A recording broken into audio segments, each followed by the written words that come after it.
Hi, everyone, and welcome back to another episode of Summer School. Today, we are here with Hannah Faye, straight out of, I'm Hello. pretty sure, like near Seattle, Washington. But before we dive into today's episode, I just need to go ahead and shout out the sponsor of our podcast, Narrative AI. They are an AI assisted culling and editing software. I've been using them for so long. If you listen to the podcast for any other episodes, you've heard me talk about them before. But if you want to try and improve your workflow and help it move faster, quicker, and better, gotta hit the show notes, hit the description, and go ahead and try it out today. But into today's episode, oh my gosh, Hannah, I'm so excited you're here. So happy to Hannah be is here. a fellow member in summer school now, so if you guys want to connect with her even more, you can join our subscription and connect with her there. But we're going to be chatting on so many different things around kind of productivity, motherhood, but even if you aren't a mother right now, whether you Mhm. might be a mother one day, whether you've been a mother and your kids are grown, whether you are a guy listening right now and you're like, why would I listen to this? I Keep genuinely listening. think, yeah, like I think mothers are superhumans because we have such limited time.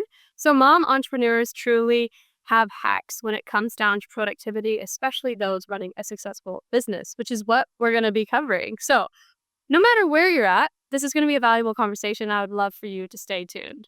So, Hannah, Awesome. go ahead. Tell us a little bit about yourself and what you do, your journey into both photography and then that entering now with 3 children. I would love to hear like a little background. Yes, absolutely. Okay, first of all, Summer, I just want you to know I think I've listened to every single podcast you've put out except for maybe 3 or 4. So this is so fun just for full circle being here. Like I remember just you talking about eating bean burritos and, driving across the United States and I just love you and love your story. So happy to be here. Yeah, like Summer said, my name is Hannah Frederick. Faye is my middle name, but I go by my business name is Hannah Faye Photo. I technically started my business 10 years ago. I went to Kenya for 3 months with a $500 camera from Costco, the Canon Rebel T3 with a stock lens. So many people have started with those cameras and just fell in love with photography there. And honestly, I came back to Washington and was just taking photos with, of my brothers. I have 3 hilarious redneck brothers that I would force to be my models, and started taking photos of friends and family. And I'm 32 now, so I was in my early 20s, and people started offering, "Hey, I'll give you $50 to take our engagement photos." And I thought that sounded fun, so I really just fell in love with taking photos of couples and started off really, really scrappy in the early days and made very little money for a long, long time, for years. But now it is not that way. Yes, so big part of my story is my oldest child is 5 years old, and the year Elliot was born, I was making $36,000 a year, which I was killing it then, by the way. And really, over the last 5 years, I have scaled my business tremendously. Last year, I have 2 associates, but we hit the 300K mark, which was really big. That was like such a big year for our little company and associate team. And I'm really, really just passionate about encouraging mom photographers, to keep going, stay productive, build momentum in business, and, I really just believe that being a mom can be your superpower, and being a mom has given me so much passion and energy and creatively, I've grown a ton, so that's a little bit about me. Man, so what would you say was kind of that changing factor though? So from 36K when Elliot was born to now 3 kids and over 300K, that is a huge, huge, huge Yeah. jump. Would you equate that with anything specific? Would you equate it with multiple things that have compounded over the years? Like, I'd love to hear your journey into a lot of this now financial freedom and stability. Yes. Well, not only did she have Elliot, guys, she now has 3 kids under 3 and what, 3 and 5? yeah, I had almost 3 under 3. Elliot turned 3 at the end of October, and then, well, my youngest is 2 now, but basically Elliot turned 3, and then I had my 3rd baby, so we were almost 3 under 3. It was wild, wild times. It's still wild, but it's a lot easier now. But okay, so many things. One, before having kids, I had no big goals, big dreams. Like the why behind what I was doing was not incredibly strong. At the beginning of the year, I wasn't building, I wasn't creating my quarterly goals. I wasn't creating my yearly goals. I had no idea how I was going to get my clients. I was just throwing things at a wall and would seeing what stuck. And then once I had Elliot, I felt like there was just this fire inside me. And a huge part of that was there was different women, different podcasts or different women in business that were talking about money and talking about opportunity and truly what was possible. And, like, I don't know if you follow her, you might have, interviewed her, but Grace T, um, she's based in Utah, but she's an educator, she's really wonderful, but she, had a associate course that I bought for $1,000, and that was one of the greatest investments of my business because 'cause I've been doing associates for 4 years now, that's been huge. But truly just hearing other women talk about money and what was possible, and in a little bit about my background, I grew up on a farm in Kingston with pigs, chickens, cows. I'm a farm girl. I barely graduated high school. I, really have failed at the majority of things I've tried my entire life, and so just this idea that I could make 6 figures. I mean, I remember when I made 60K, that was huge. I remember when I made 100K, that was huge. I remember when I made 150, that was like mind blowing that little old me that barely graduated high school was, hitting these numbers. Um, so one was just starting to make a really strategic plan, and that's changed over the years. And we had talked about this a little bit before pressing recording, but I started obsessing over productivity. And before kids, I worked 40 or 50 hours a week, but I felt like I barely accomplished anything. And because I didn't have the right systems in place, and now, I mean, fast forward 5 years, every single seasons look different. But now, my systems, I'm using Narrative Select. Love that they're your sponsors. I honestly think Narrative, I've saved thousands of hours of time since using Yeah. them. I used to cull in Lightroom. Same. If you're watching this and you're culling in Lightroom, I want to hold your hand. My Lightroom catalog was like 100,000 images, and I would just cull everything inside, and then I'd never delete them. And my computer like died one day, and I was like, "Why?" And it's like, because why in the world did I have like just one catalog with like No, 100,000 images that half of them I didn't even need because they were all like unculled, just it's oh gosh, painful. guys, learn Yeah. from our mistakes. Same thing, learn from our mistakes. So yeah, I love Narrative Select now. I love Imagen AI, and I know I think you have a preset with Narrative now, which I should probably check out, but I do use Imagen AI, and I don't even know how many thousands and thousands of hours I've saved the last 3 years. My business would be absolutely impossible to hit those numbers and have I did 30 weddings last year, my associates did 10. We could not have done that without, having Imagen AI. I also use, I know you've had the gal who started it. I can't remember her name, but Social Templates.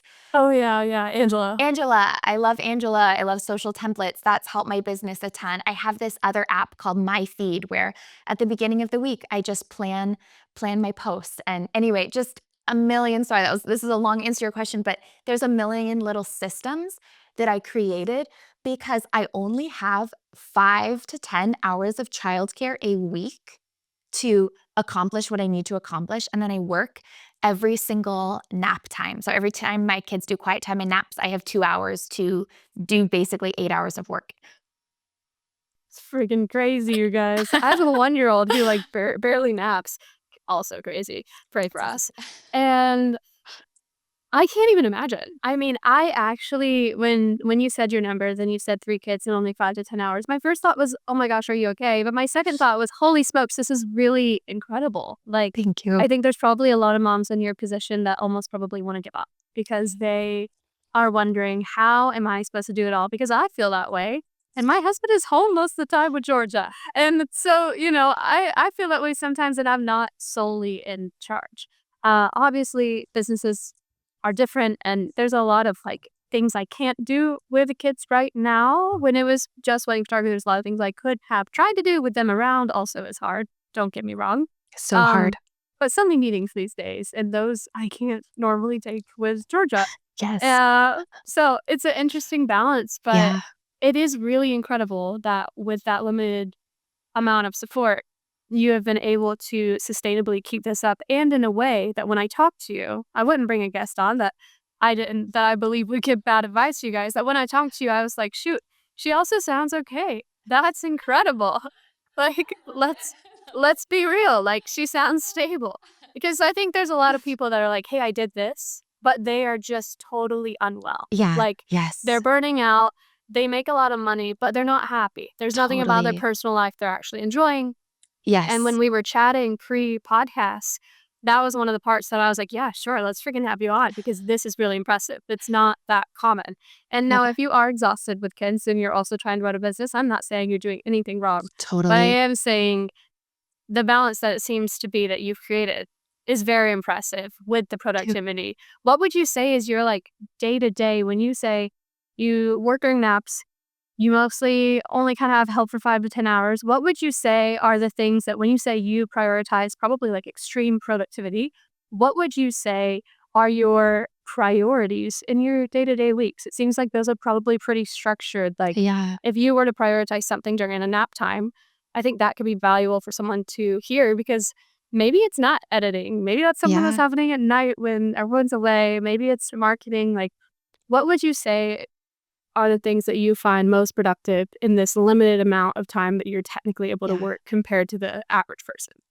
Absolutely. Okay, so my day to day, the next 3 months will look very similar because right now I'm in a high booking season. So I'm really trying to be super consistent on social media. I also have a gal, Nicole, who she's based in California, that she does Pinterest for me, and she does 4 blogs a month for me. So sending her, my pick time galleries and blog ideas and stuff, that's one thing that's a big priority during that time.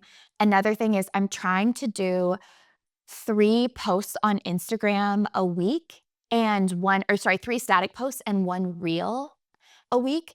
Catalina Jean, I haven't finished the podcast, that I know you just talked to her. She's amazing. I followed her for a while too. But I am because of my Instagram SEO, I'm on the first page of Google for Seattle wedding photographer.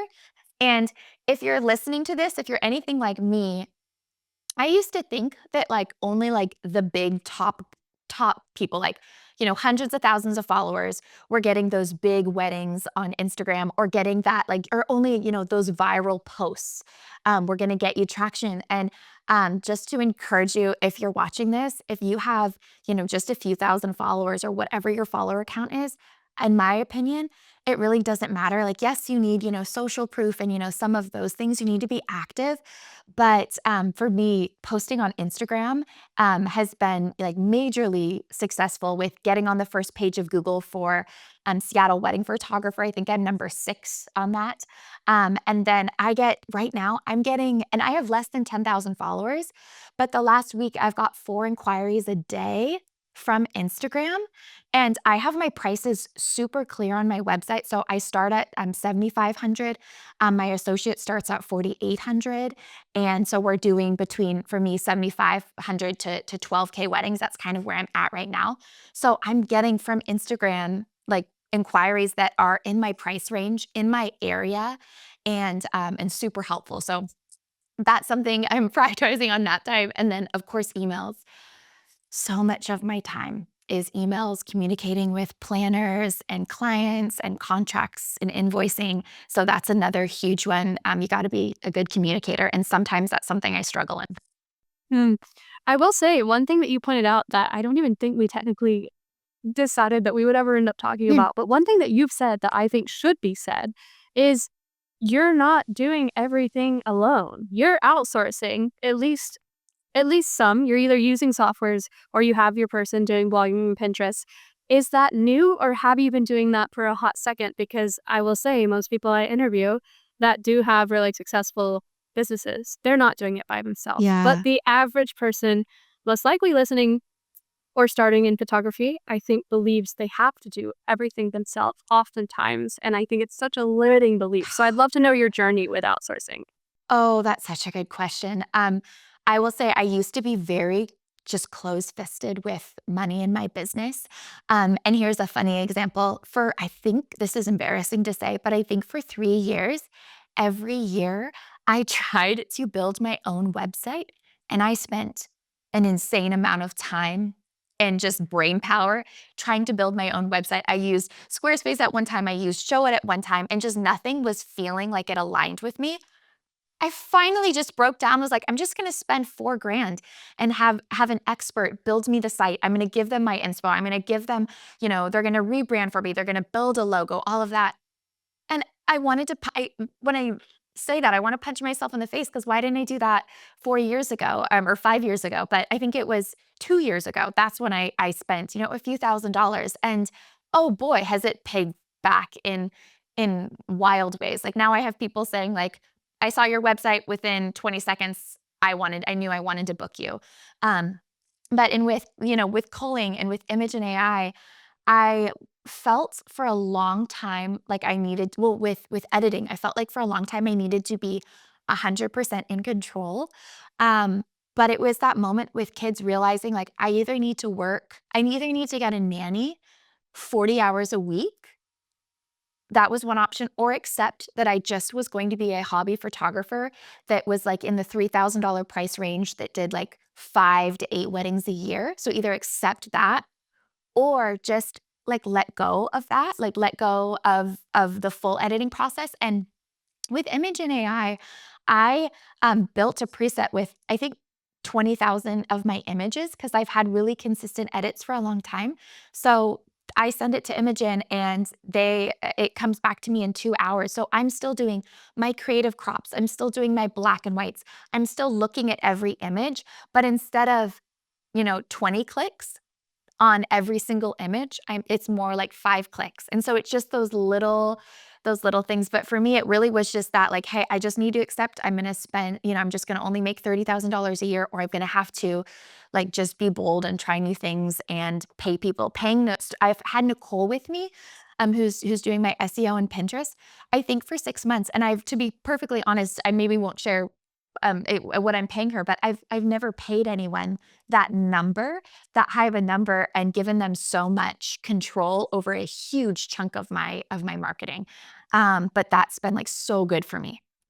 Have you seen a return on like Google based inquiries coming in on anything in that capacity? Like, have you seen anything there that has proven that this spend has been worth it? And it's also okay in 6 months. You might still be in a developing phase with SEO, but I am Yeah. curious your thoughts on it if you're willing to share. Yeah, happy to share. I will say I really feel like I'm still in a developing stage. I wish I could say like I'm on the first page of Google when you Google Seattle wedding photographer or Washington wedding photographer, like my website's the first thing you see. It's not. I don't even know what page I'm on. But I am starting to I have gotten a few inquiries from Google specifically.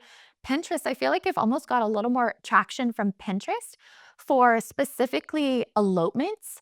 I discovered probably 2 years ago that I actually love elopements at the courthouse. And for me, it's a 3 hour elopement, running through Pioneer Square, going to Pike's Place, going to their favorite bar and shooting elopement. I charge 2,500 for a 3 hour elopement, and it's really low stress and really fun for me. And so that's been a huge win. So I have booked, I think, one or two elopements that have found me on Pinterest. Easy. I mean, that probably has almost paid off the fact of everything she's been doing. Those 2 things that you enjoy and good content for Totally. you. Totally. Yeah, absolutely. And clients love seeing my work on Pinterest. They're like, oh, I pinned this. Like, that's really good social proof, I think. Mm, that is actually such a good idea, the social group side of it. I actually had never thought about Pinterest in that way, but that's actually genius. Yeah, when they're pinning things, if they're pinning your things, they're even more likely to trust you and be excited about you doing their wedding. Yes, absolutely. I actually, with social proof, this is kind of fun. And this is just like a reminder to stay consistent and keep networking. But I just had a client sign a 10K wedding package, and I was on their preferred vendor list. I'm on the preferred vendor list at the venue. And then the client's best friend said, I found this, I've been following this girl on Instagram. I think you'll love her work. And she sent her there. And then when she was on Pinterest, she saw one of my photos and she's like, It's done deal. whatever, like, and she's like, just send me the contract invoice. But it was that social proof of like, nope, she's legitimate. I see her here and there. Hmm. Um, Man, vendor lists. I actually think that would be also a great topic to touch on if you're open to it. Like totally off rail of the motherhood journey that we were on. But now you've said so many things where I'm like, these are all great things that I haven't talked a ton about on the podcast. And with you having such a successful local business, I think it would be a great thing for people to hear about. um, You said you're on at least that one vendor list. Are you on more than the one that you yes, know of? yes, I think I'm on 3 vendor lists. Mm, One is the Kingston House, which I live in Paulsbo. You're like, I know you're in the Seattle area. I live right across the ferry. I'm on at the Kingston House. I'm at Roche Harbor, which mm. Roche Harbor. Have you ever done a wedding there? I have not seen or heard of it. I need to look it Okay, up. it's in the San Juan Islands. You Ooh. would. Do you know Caleb Norman James? He's a wedding planner. Yes, yes, yes. Okay, Caleb, I love I don't him. know him personally. I know who he is, though, Um, obviously. I followed him forever, and I actually saw him at a coffee shop, and I had this fangirl moment where I was like, "I love you. You're amazing." But he does a ton of. You look at his Instagram or portfolio, he does a ton of weddings in Roche Harbor. He's probably done 50 in the last like 5 years. But that's a vendor list that's been great. I think I've booked 3 weddings from being on the vendor list at Roche Harbor. And then, yeah, Kingston House.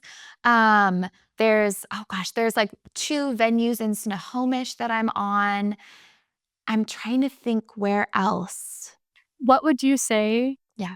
if you had any advice for someone that would want to get on a vendor list? And here, wait one second. Let me break it down for all of you. Because you might be wondering, hey, I'm getting into wedding photography. What the frick are they Yeah. talking about? Mm. Vendor list is literally just when you inquire with a venue, or honestly, a lot of people have vendor lists that aren't venues, but the most common would be a wedding venue has a list of people that they prefer to work with or that they would recommend working with. And as a photographer, since most clients are booking the venue first, planner first, then photographer.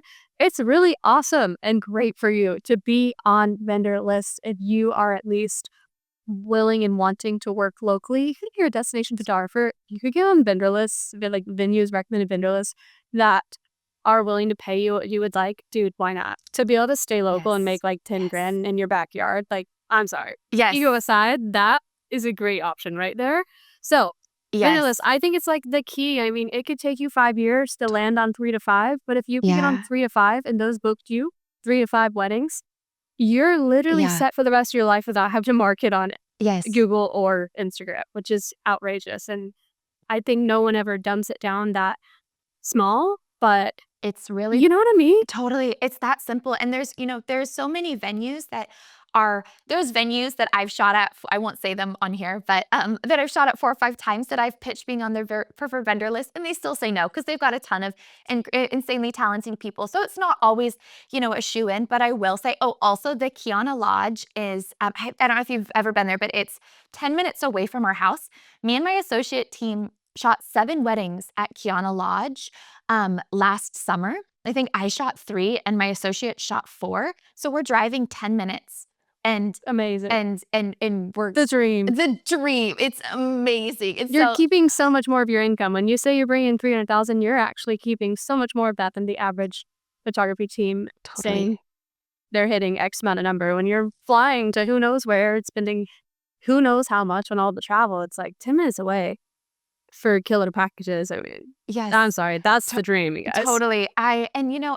It's not always sexy. Like I wish I know so many people you're interviewing, you're like, I'm in Bali, I'm in Lake Como. Like, and I do travel some. Like I did 3 California weddings and photo shoots last year, and I've done like Cape Cod, Mexico, but I really only want to travel 3 to 4 times a year. And the rest I want to be local because if I can make 7 to 12K in Washington, I'm staying in Washington because it's going back to my kids. Like I don't I want was to about to be say, yeah, going back to motherhood, like for anyone listening that is a mother, I'm not saying that you can't be a destination wedding photographer and that you can't take your kids with you when you do have kids. But for a lot of parents listening, moms, dads, anyone, and even myself included, it's like, I don't want to leave Georgia all the time. Like, and I even though I could bring her, and I know people that do it, that's not really my dream. It's so It's like hard. to travel with a It's toddler so everywhere. stressful. Yeah, Yeah. I you know? totally. I feel that so deeply. And I just wanted to say one thing about preferred vendor lists. I've gotten a little bit scrappy with getting on preferred vendor lists. I have literally brought thank you cards and cookies to venues before.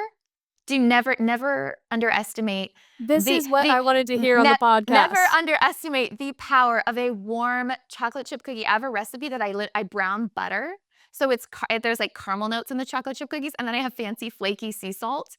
That recipe's probably made me a lot of money. But I think just being, and not that I'm trying to, and for me, it's so genuine because I feel I want friends in the industry. I feel a huge chunk of my career, I felt very lonely because I'm a stay-at-home mom, 90% of the time. I'm literally, it's like barefoot in the kitchen making my homemade bread and my muffins for my kids and doing a dance party in the kitchen. Like that's a huge chunk of my life. And then there's a portion of my life where I am this like crazy goal oriented, I want to hit these numbers and like creative brain, um, you know, person. And so my goal for this year is to really build community all that because I do feel lonely sometimes.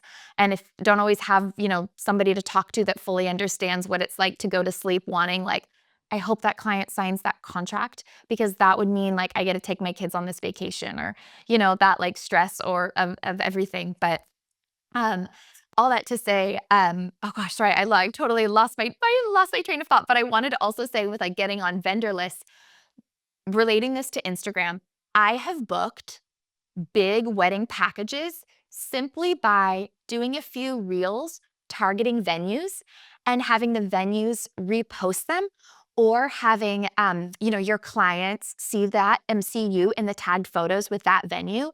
I've probably booked 10 weddings for next year. I have 25 weddings booked and my associates have almost 10 for next summer. And I am not exaggerating when I say maybe 6 to 7 of those clients have specifically said, I found you because you were in the tagged videos or images of this venue. And that there's so much power in that. And going back to what I said, you don't need to go viral on Instagram. You don't need to have 100,000 followers, but like you need to be popping up in more places and simply tagging a venue, doing a collaboration post. So much power in that. Mm. And diversifying the way, like you said, like diversifying the way that people are seeing you. I will say on the note of, dude, you saying that you brought cookies. I freaking love that. That's the stuff I want to hear is I'm like, you're not making 300K with 3 kids, by doing nothing. Like it's that getting scrappy and getting intentional and showing that you care. I think gratitude in business Oh, is one of like the most slept on yes. things, but I think it's one of the biggest, like, superpowers, if anyone wanted to just Totally. harness on gratitude, I don't know. I don't know how to say this and it not come off in a strange or even, like, maybe Yes. it come off even egotistical in some way, but I'm just saying, like, use gratitude, Yes. but use it for good, obviously, but just Yes. I don't know, be grateful, people. Like, literally, you're showing gratitude by bringing this venue cookies, Yeah. and they are grateful in return, and they would like to help you in return as well. It is just simple, Totally. common Yeah. decency, but also such a great way if you do Yeah. want to build some. I think so many people just think that they deserve these connections. For Hey, I have good work. The venue should have me on their thing. yes. And Oh, it's like, summer. no, like, what can you do for them? They're gonna Yes. be the thing that books you work. So Yes. why aren't you willing to go out of your way for them? And if you're not willing, you're not gonna get on that list. And if you do get on the list, I don't know if you should be on the list. Do you know what Yes. I mean? Summer. Okay. Gratitude. I feel like I could talk about that for days because I feel so much gratitude in my business every single day. Um, I mean, I went to Costco last week and I spent $300 on like organic fruit and snacks for my kids. And I teared up as I was packing that into my car because I'm so grateful for my business and where it's at, that wasn't a financial burden. And I tell so many people this. I grew up thinking people that bought grapes were wealthy, and I buy grapes for my kids, and there's so much gratitude. And I also I think every single wedding, it's like when you've been in doing weddings as long as we have. I mean, I've probably shot 400 weddings, or I don't know, maybe 300, a ton. It's easy to, especially when you're, doing 2 a weekend in the summer, it's very easy to kind of start going through the motions. And before I walk out of my car, I do this like gratitude check where I think about, and this goes back to being a mom. I think about, how would I feel if my kid was getting married today? Like, I would be emotional, I would be excited, I would want people to celebrate with me. Like, I bring that energy into a wedding. Um and I it's this is like so embarrassing to say, but since having kids, like, my gratitude for my business has skyrocketed because it's changed my life. My kids are going to private school next year. We're going on family vacations, just so many things that correlate directly to my business. So I have so much more gratitude for my business and my clients, and that overflows onto every single guest at a wedding.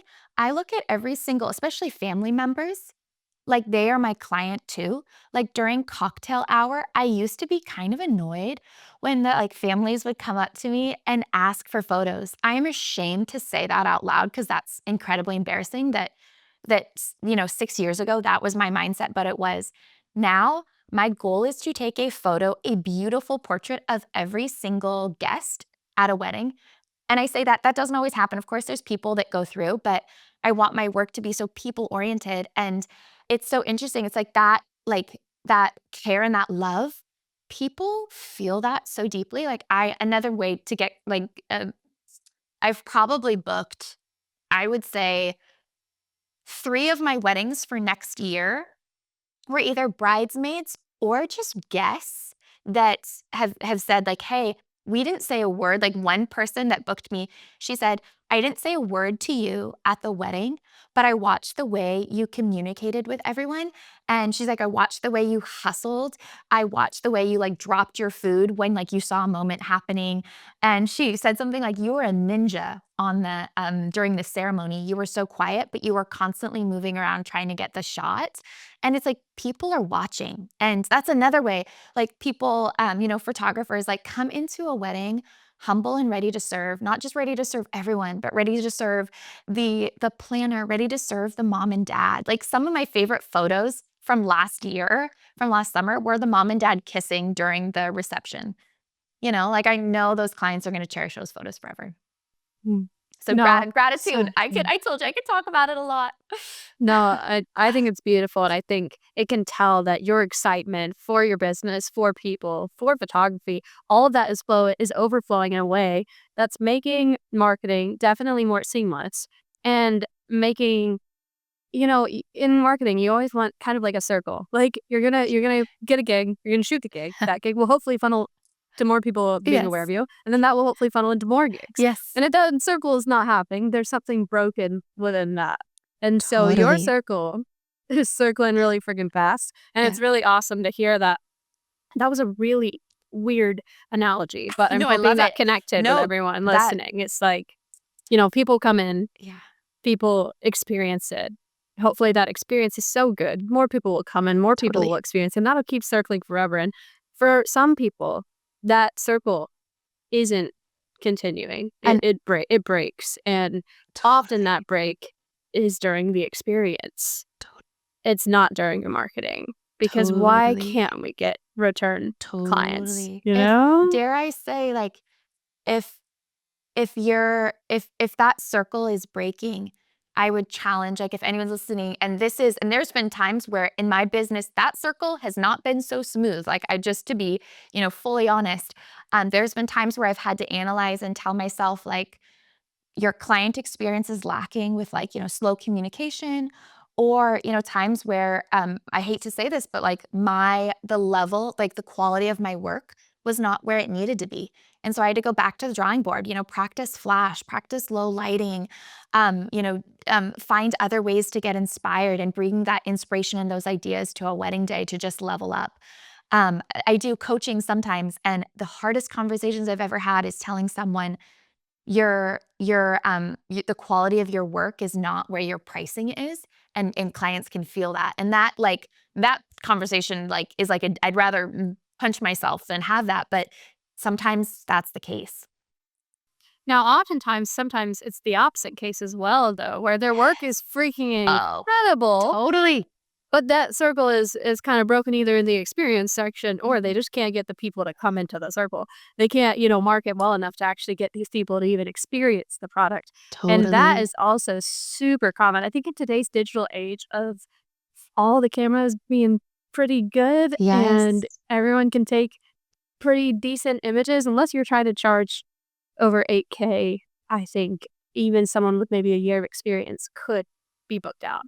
And they would probably Absolutely. not even know what they're doing, but they could probably book 40 weddings, Oh, like, absolutely, I which agree, is which is crazy. wild. Literally I wild. know. And going and, like, my advice for the person that their quality is a 10, like, they care about people, like, they are just wonderful humans, I would say just don't get discouraged and stay consistent because you never know. I think I've had so many conversations recently, like in my DMs or different things with, you know, 2026 wedding season. They're like, I'm not getting the bookings. Things are looking slow. I'm panicking.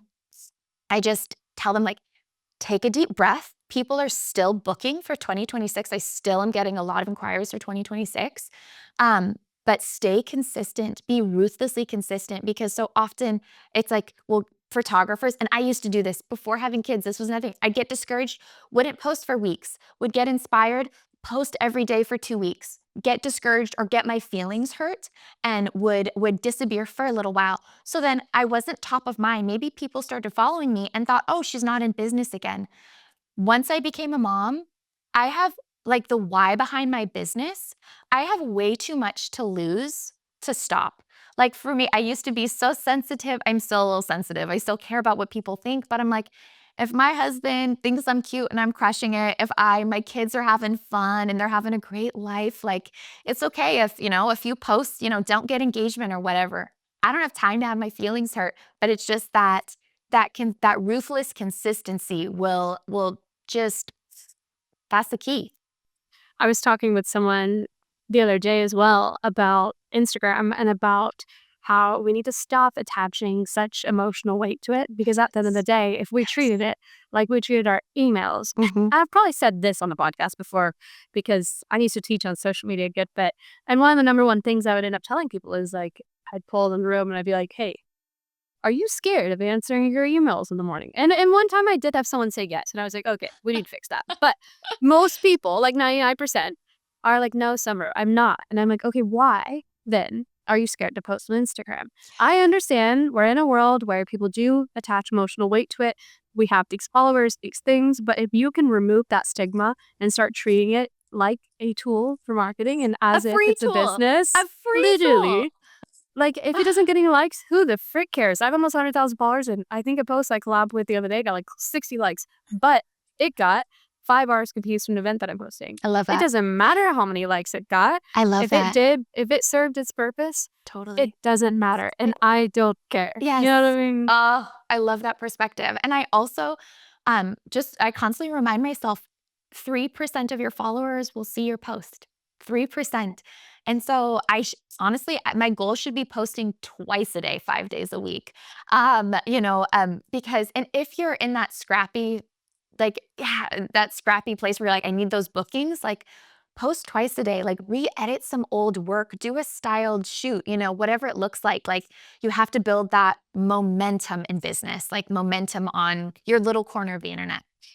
I think another thing we forget too is most businesses outside of photographers, they have to spend a lot of money to start their business. Yeah. We could start a photography business with, I mean, you could get a secondhand camera in the maybe $1,000 range. You could genuinely start a successful Yes. photography business in maybe $2,000 or less. And that is outrageous. And then the ways we can market it can be free. I A lot of know. businesses do have to use ads. You don't technically have to use ads to become a successful wedding photographer. And I think we just forget that and we like to be angry at Instagram, which Yeah. is fine. I'm fine with people being angry at Instagram. It has its flaws at times. Yeah. But if we can just remember that there are multiple ways to market that aren't Yes. technically costing anything but our time, and then Chocolate use chip those to our cookies. advantage. Now, this leads me into the next thing I wanted to Yeah. talk to you about, because we were going to talk about, basically radical productivity as a mother. And I think something that goes into that you mentioned to me privately that you do is the way that you organize your time. You mentioned that you are into time blocking, which I would love to chat about, because when I Yes. was pregnant, I time blocked my editing, and I'm telling you guys, I have never been more productive in Yes. my entire life. And also, I think the client got better galleries, because instead of me binge editing it during TV, like for 8 hours, which would be what I think the Totally. average photographer probably does, instead of my eyes being tired and my mind being spent, I would edit for maybe 45 minutes to an hour at a time, and then I'd give myself a break, Mhm. because my physical body Totally. couldn't sit for more than an hour, so Yes. Brixie forced me to get into time blocking, and I realized, holy smokes, I can get so much more done with 45 minutes to an hour of devoted time, where I then reward myself with something like a break, a snack, Yes. a walk, go outside, Yes. touch some Yes. grass, and I was blowing through galleries, because galleries felt so much more achievable. Say we have a Totally. 1,000 photo gallery, say it takes you an average of an hour per 100 images. Okay, that's 10 1-hour chunks to finish the whole gallery. So say you split that up and you did 2 editing chunks a day, and you only technically sat behind your computer for an hour at those times, you could easily finish a gallery in a week, Yes. maybe 2. Yes. Yes. It makes editing feel so much easier than feeling like this thing that's looming over you that you're procrastinating on for no reason. Yes, absolutely. There was this, I actually wrote this down because I didn't want to forget this word, but it's Parkinson's law, and it's basically the idea that if you give yourself an allotted amount of time, you're subconsciously going to take that much time to finish it. And so there was this study, I think it was like Microsoft Japan 2019, and it was they reduced their, instead of 5 days a week, it was a 4-hour work week. And with a one less day, the productivity rose by 40%.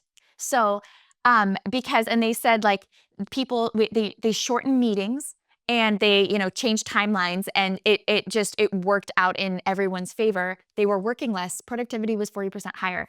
So very passionate about this. I love time blocking. I can't remember where I even discovered that term or that word, but it just kind of stuck with me. And I think this is so funny to say, but before kids, I used to edit while watching a show, while posting on Instagram, while, talking with a friend, whatever.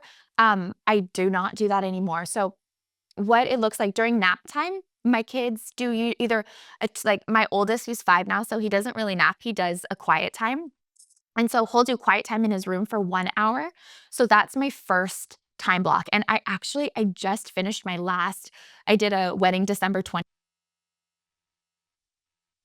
I just finished it. Um, and so my time blocking is going to change now, but in the in wedding season, what it looks like is, yeah, 1 hour while they're napping, I am just listening to a podcast, either your podcast or it's like 3 other ones I listen to. Listen to a podcast while I edit, and then, yeah, get up, go to the bathroom, chug some water, make some tea, just go outside for 5 minutes, take a few deep breaths, and then I'll go do my second 1 hour time block. And sometimes, like lately, my second hour time block, my son Elliot is like doing his homework or coloring next to me. So I'm a little bit distracted with him, but he knows, like, mom, I'm not in work mode very much. So he knows when I'm in work mode, he's like, this, whatever mom's working on, she's got to finish. And then on Wednesdays, I have childcare from 8:30 to 1. And so I get to have a few chunks of time. And when I have that time, I am when I'm in a coffee shop, I'm usually so friendly. I'm the Energizer Bunny. I want to talk to everyone. But when I'm in my time block, when I'm paying someone $20 an hour to watch my kids, I'm like, I'm like feverishly working. I'm like, no one talk to me. I'm like, don't look approachable, like headphones in, head down. And I'm so focused. And we talked about this before, hopping on, is I have like my 3 big goals for the week. And then I have like my goals for the day. So every day I got to catch up on emails. Every day I post 3 little Instagram stories. It can be what I'm baking, running around with the kids, like whatever it may be. I try to make them a mix of, personal and business. And then my 3 big for the week is like figure out what I'm going to blog, finish Jack and Jill's wedding or, whatever that may be. Hmm. That's actually such a great rule to live by. You could, like, teach that. You gotta have your 3 littles, your 3 bigs, your 3 everything that you gotta do because that's actually great for habit building. I used to say, especially with social media, like, habit building was the key to success, and I would say it Oh, for any type oh, of thing, whether yes. in time blocking, whether in consistency, whatever it's in, like, when you can bake it into your everyday habits, it no longer feels like work and it feels like brushing your teeth. You're not gonna Yes. forget to brush your teeth in the morning. You're not gonna do Yes. your 3 stories a day. Yes. You're not gonna forget to do that because that's a part of your everyday life at this point. Absolutely. You said in a podcast once, you said you had you were talking to Jake and you had taken a picture of your coffee and posted it on Instagram and he had asked like, "Do you ever get sick of that or do you ever, I can't remember how he worded it." And you said, "I don't even think about it." And I'm the same way. Like I just naturally and I have obviously adorable kids. I'm like taking photos of, a few clips of our life anyway. And so I just share that and it's just going back to the word I've said 20 times. It's that consistency.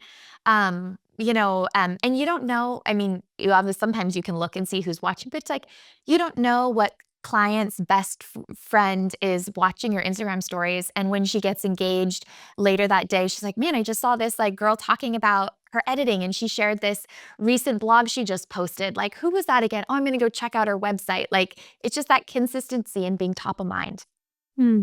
Yeah, and also relatability, like, with you being willing to share, it goes back to personal brand as well, like, everything you're doing, Hannah, these are all, like, connecting in ways that maybe even you aren't, like, technically even meaning, but it's like, Yeah. dude, that's like freaking we could have a whole podcast on personal brand as well, because Yeah. everything you're doing is also key to, like, building a personal brand, and building personal brands, I think, at least in today's day and age and in 2026 specifically, with what I'm predicting to be maybe like an anti-AI wave and people wanting things that are more personal. Having Totally. that brand that people don't feel like it's just another wedding photographer, but someone that people connect to, Yeah. doing, having personal things or your day-to-day kind of life on your Instagram stories, I think is going to be very valuable because people aren't going to see you as just a wife photographer. They're going to see you as Hannah Faye and they want Hannah Faye to shoot their wedding because they connect with you in some sort of way that they might not connect with some other photographer no matter how good their marketing is.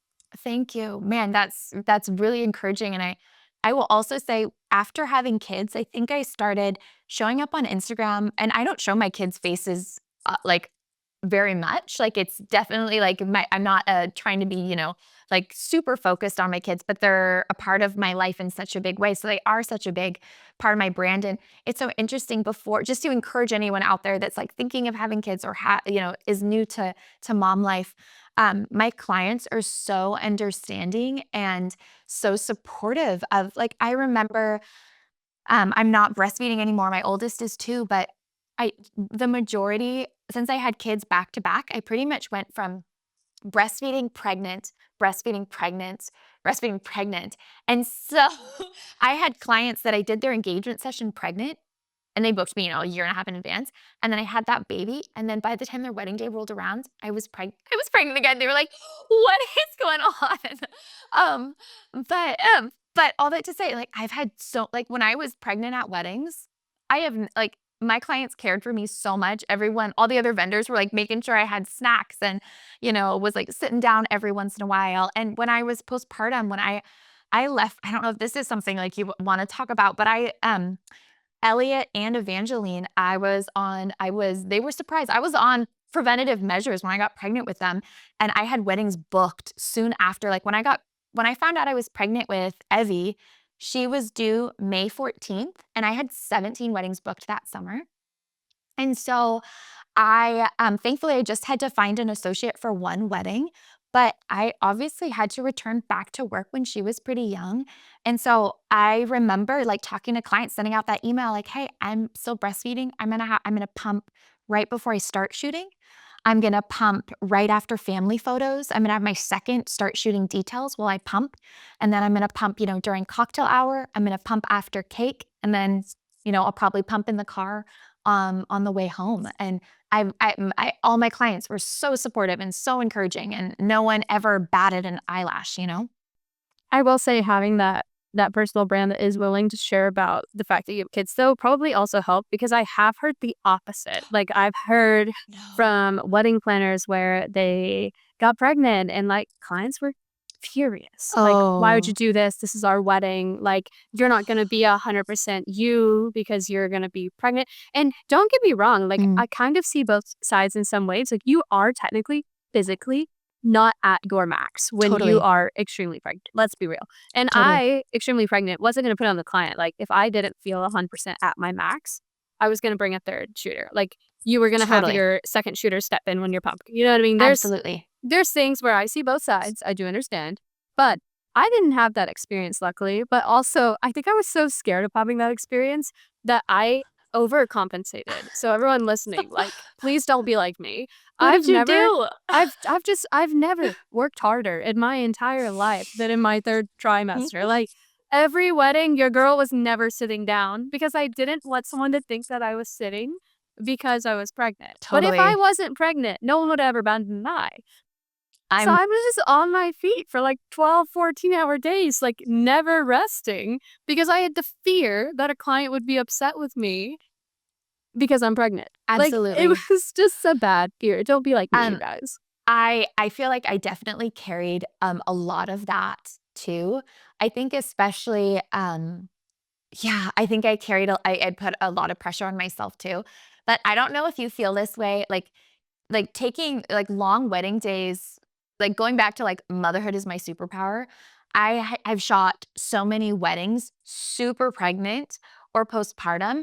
Now, when I could do a 10-hour wedding day. And also my day to day is like I'm carrying sometimes like a 2-year old on one hip and a 3-year-old and on the other hip while trying to make dinner. Like my everyday is multitasking and just like constantly carrying little humans. I I uh, I I don't mean to sound like braggy or anything, but, like, a wedding day now does not affect me like it used to because 'cause I'm like, "Wow, at least I'm not super pregnant," Oh, yeah, you I'm know, not gonna lie. and When my we feet shoot are weddings swollen. now, sometimes it feels like a break. I'm like, "Ooh, a night away." Like, Totally. Is I that love on my baby. I love Georgia, totally. but I'm not kidding. Sometimes when me and Jake did a wedding out in Joshua Tree, Yeah. and it was our first wedding leaving Georgia because we had for anyone listening that hasn't heard my journey, we would take her with us and fly Yes. my mom from Georgia. So if you're not from the Yes. United States, I lived in California, mother lived in Georgia. That's opposite sides of the country. So So we would wild. all just meet wherever we were, and she would help nanny, and we'd pay for her to do that. So it was an interesting, crazy journey, but we had a wedding in Joshua Tree, and it was drivable in the day. So we were like, well, let's just stay one night. I have enough pump to leave her. And it was our first like wedding Yeah. and weekend slash like night, like ever leaving her. And we were like, oh, it's like a vacation. Shooting the I wedding know. was genuinely a vacation. And I I pre pregnancy would have been like, oh, I'm going to shoot a wedding. It's going to be exhausting. We were like, like, wedding, let's freaking what? go. Summer, going back to that gratitude, I feel that every single wedding and we are mothers that love our kids. We love mom life, we love our babies. But also I think before you have kids, you don't realize like when I used to sleep until 11 o'clock after a wedding day, it's like that's not possible because at 7:30, everyone's starving. They want food. Everyone wants to play. They want snuggles. They want books, and all of it's wonderful. But from like 7:30 a.m. to like 8 p.m., when you're a mom, you're just constantly like go, go, go, cleaning, cooking, kissing boo-boos. And you don't have, I was just talking to someone about this. There are times in motherhood where I've just been so discouraged, like I've raised my voice at my kid or, something, and I just like sit down and just like have a little cry where you just like feel overwhelmed with motherhood. I've had that happen as a mom. I've never, ever, ever cried at a wedding. I've never thought at a wedding, like, this is the hardest thing I've ever done. I don't know what to do next. Like, there's just a different, I don't know. So yeah, I feel the same way. Like when I'm eating delicious cake and I'm on the dance floor with my flash, I'm like, this is so easy. I can't believe people are paying me to do this. Oh, and paying you well, man. Man, well, if you had to leave any either expecting mother or current mother who might be feeling discouraged, though, we've talked about really Yeah. glamorous sides of doing this and of how it's really worked out for you. And I do think you guys should implement some of these things. Make sure your circle is circling. Make sure that you are, diversifying how you're being found. Make sure that you're having good habits, building a personal brand, time blocking, doing all these things that is working for Hannah. But if, say, anyone was in the position where they're actually like, oh my God, this sounds really cool for you, but I am dying. Because I think that's a lot of parents. I could resonate with that feeling right now a little bit, Yes. The 1-year-old phase is pretty freaking hard. I'm not So gonna hard. lie. Yeah. And it is really interesting and hard to time balance, especially for us, because she doesn't like taking consistent naps. So, whether you're speaking to Totally. me or whether you're speaking to someone listening, mom or dad, that could resonate with, man, how did you just whatever popped into your mind when I said all of that? If you could give Yeah. anyone encouragement as an entrepreneur and a parent, what would you want to say to them? Yeah. Oh, okay. I would wanna say you're not alone. I think I have memories of coming home from a 10-hour wedding, um, and just getting in the shower, my feet hurting so bad, they were so swollen, and just crying in the shower at midnight and just thinking, "I can't do this," and knowing at that time when I'm taking a shower at midnight that my baby was gonna wake up at 2 in the morning and then at, like, 5:30 in the morning to nurse, and then I had other children that were gonna be bouncing off the walls at 7. That's one of the many, many low moments that I've had the last 5 years, and so I would just say, like, build, like, slowly if you can, like, build your community, and uh, place other moms that are or just other moms in general, but especially, other moms that are trying to run a business, like, get them in your corner so that they can pour that encouragement into you, and, building your village, like, there were seasons where I had a friend watch Elliot for a few hours every week, and then there were seasons where I paid a nanny, and there's just, different seasons. There's highs and there lows, but just to encourage you from somebody that's kind of on the other end of the hard is like now I have a 5-year-old, a 3-year-old, and a 2-year-old. Everyone's sleeping through the night and it's glorious. And everyone does quiet time, nap time for 2 hours. And now I'm able to hit really amazing financial numbers, financial security. And that feels so good. And now I'm at a place where I'm thinking, I'm so glad I didn't give up. And in those seasons where you're feeling so tired and so discouraged, it's okay to take a break. It's okay to not post on Instagram for a week. It's okay to pack up your family and go to the ocean. And I encourage that and I do that. But if you can just not fully lose momentum, I think um, I knew I have so many I hate to say this, but I've seen so many women become moms and put their business to the side and just kind of not give it any love, any attention. And then they want to build it back up years later, but they've lost every ounce of momentum. They've lost every single contact. People don't think they're in business anymore, but they're at a place where they're like, wait, I want to start make money again. I miss that. I miss creating. I miss that connection, but they're starting from zero. And when you start from zero as a mom, like we're not 21 anymore. You're not eating you're not eating your burritos traveling all across the United States anymore. Like we can't do that anymore once we have kids. And so I would just say like stay like build systems, stay consistent. Of course, give yourself grace. Of course, plan date nights with your husband. Do all those things, but just try to keep the momentum going. And I think, like, have conversations like this. I think one of the most challenging parts for a lot of moms is with the desire to pursue, whether it be art or entrepreneurship, whether it be budding photography, whether it be any sort of business endeavor. I think it's hard because there's not a lot of people like us doing what we're doing, being moms and being business owners and being successful in it, having conversations. Because even myself, I've been hit up in the DMs with, don't you feel guilty? Like almost like, aren't you ashamed of yourself? And if you're listening to this and you want to pursue your dreams and be a mother, we both, I mean, open DMs for me, like, I'm Oh, sure me Anna too. would be down to Oh, chat with you. Like, yes. you I don't mind if people decide to be done with what they're doing, to be mothers, like, that's a Totally. calling, Yes. Yes. To be a stay-at-home mom is a total calling, but if that's not your calling, that's also completely okay. Give yourself permission to pursue your dreams because that is the position I'm in, and I think a lot of people don't talk about it because there's either people who are forced to work corporate jobs and they have to work a 9 to 5 and their kid has Yes. to go to daycare. Yes. Or there's the opposite. There's the moms who stay home, and there's not a ton of the people in the middle actually speaking out about being able to do both and trying to pursue their own passions that aren't a traditional 9 to 5 workplace and doing that while being a mom. And I'm so excited that we I had this love that. conversation because I think people just get discouraged that it's like not right. And I'm like, no, what's Totally. right is Georgia being raised Yeah. knowing that her mother pursued her Yes. dreams Yes. and seeing that as an example of what she can accomplish in her life as well. Like, I don't Yeah. want her to see me settle I love just that. for the sake of having her. I want her to be inspired growing up that anything is accomplishable that she puts her Yes. mind to.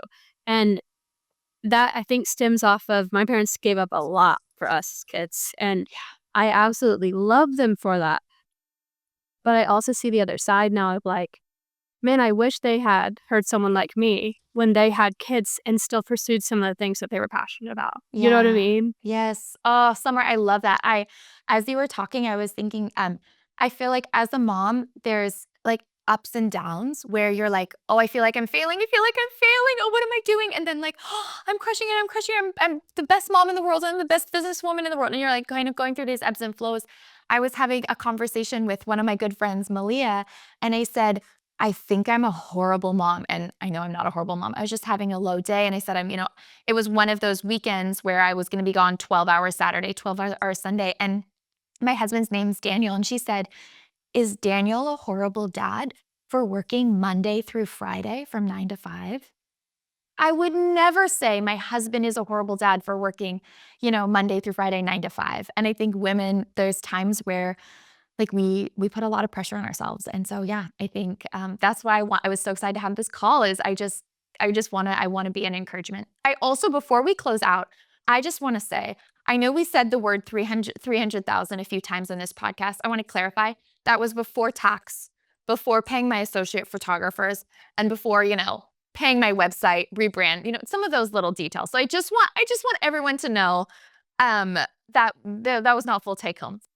Hey, and even if it was, but I mean, when most people say they hit six figures, it's always before. You Okay. know, Yes. it's so Yes. For there's sure. every six figure this, that, and other course and platform known to mankind, and all of them are before. Which sometimes I'm like, I don't love seeing all these success stories because half of them, these people might barely be able to feed themselves Totally. because it's before. You know, Before. Yes. Yeah. Yep. man, I would rather people just talk about like, hey, I'm making a sustainable living, which Yeah. is what you're doing. I don't need to know what you're bringing home. All I need to know is that you're able to provide for your children and you're enjoying what you're doing. And that means that you have something powerful to say. I So, love that. you guys, if you enjoyed, well, also, before I literally give if you enjoyed this episode wrap up, I want to say, you talked about community so much. And I want to say, guys, this is an encouragement, whether it's summer school or whether it's something else.